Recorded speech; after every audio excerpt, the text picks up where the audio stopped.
Hey guys, it's Jason with Kentucky Sustainable Living. I've been working the last couple of days trying to get everything ready for the big cold front that we're going to have move in.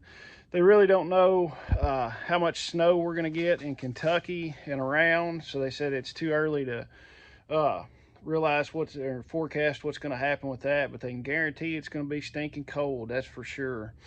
But I thought I'd do a little video on some stuff to get you prepared for that. I know it's kind of late, but I've been busy getting stuff done. And I'll give you a little update also on something I picked up the other day. All right, guys, I've done videos on it before, getting food scraps for your animals to feed your pigs, chickens, and stuff like that.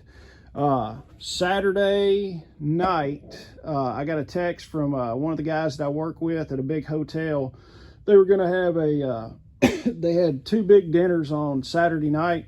He told me, he said, come by and get everything Sunday morning. So I showed up Sunday morning at that hotel. We ended up with 32 5-gallon buckets full of food scraps for the pigs and the chickens. So if you don't think, if you think that it's not worthwhile to do it, just look, there's not 32 right there. I've already fed some and I've got a few more sitting outside. But we ended up with 32 5-gallon buckets full of food scraps to feed the chickens and the pigs, excuse me. But if you don't think it's worth it, go ahead, start making those connections, because it's crazy the amount of food that people throw away. All right, one of the things we've done, since it's going to be cold the next couple days and rain and snow and ice is what they're saying, I went ahead and pulled our tractor and bobcat into the shop to where I knew they'd be dry and warmer. I can fire up the wood stove or run one of my diesel kerosene heaters in here to keep everything warm. It's a lot easier on the equipment to stay out of the weather, and it's just nicer to get on it. I'm going to hook battery maintainers up to it to make sure the batteries are charged up real good.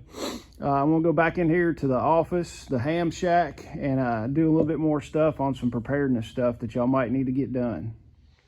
All right, guys. Hey, it's Jason again. I've been the last couple days getting everything ready for the big cold front that's coming in to pretty much most of the U.S. is going to see freezing temperatures and stuff like that, and we're gonna have high winds, record cold and stuff like that right on Christmas when everybody's traveling and stuff like that. It's kind of a bad time to have that, but we don't get to pick the weather.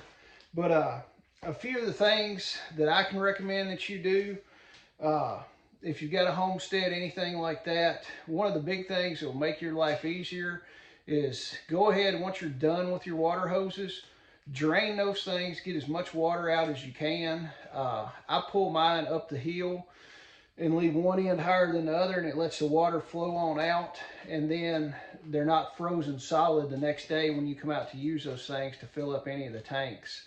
Also, another thing, I made sure all my tank heaters were working and warm, and I'm going to put those in there probably tomorrow afternoon. It's not going to be cold enough really to ice the tanks too bad tonight or tomorrow during the day, because we're almost we're still at about 50 degrees right now, somewhere around there while I'm shooting this video.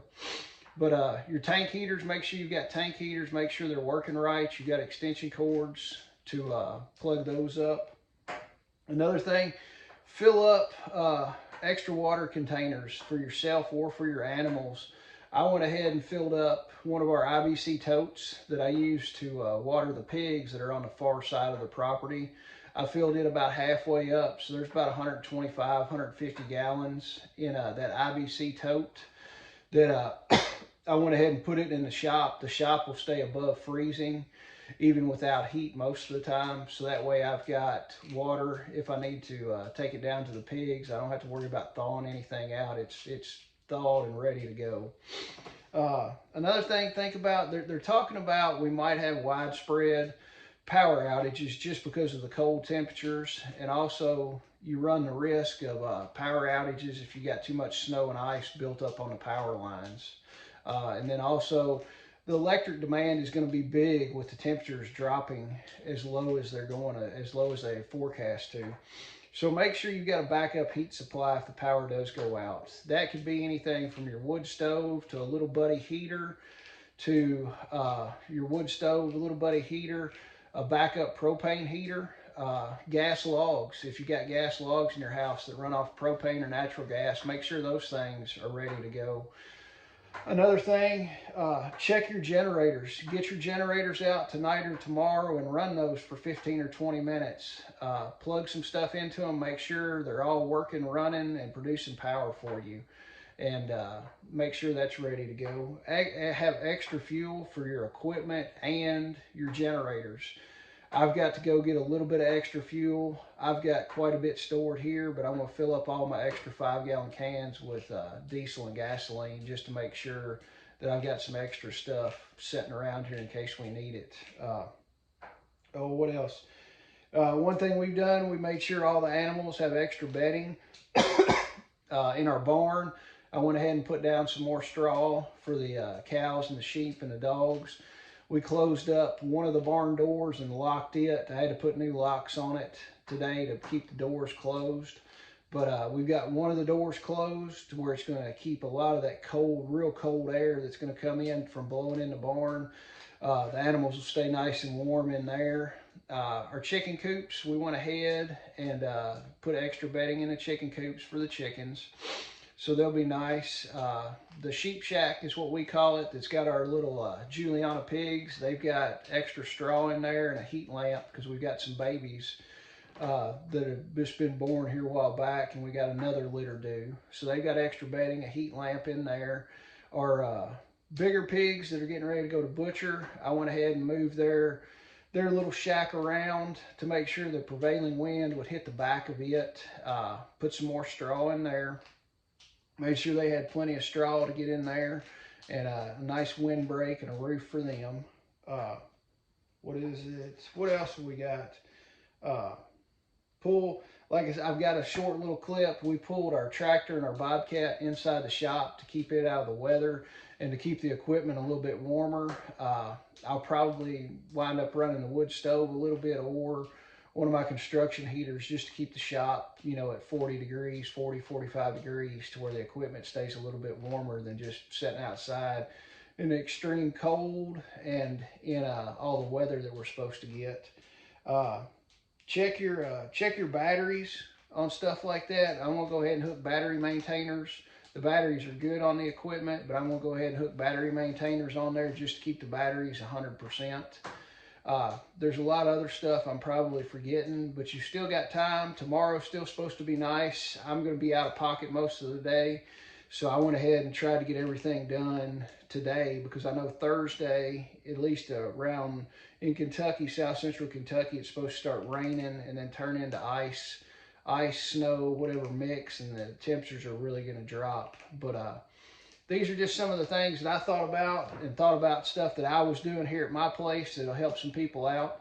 Like I said, you've still got time to do it. Jump in there, get it done, and then hopefully everything will turn out good for everybody. Hopefully we won't have any power outages and minimal snow, but they can guarantee that we're going to have cold weather for sure.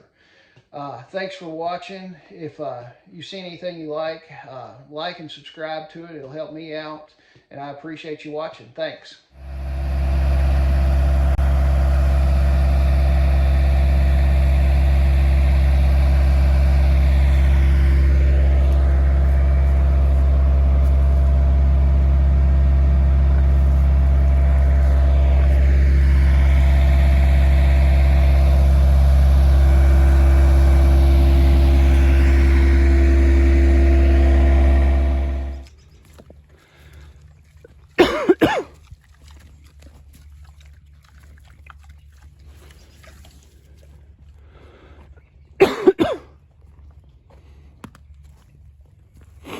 There's one of the shelters that we use for the pigs.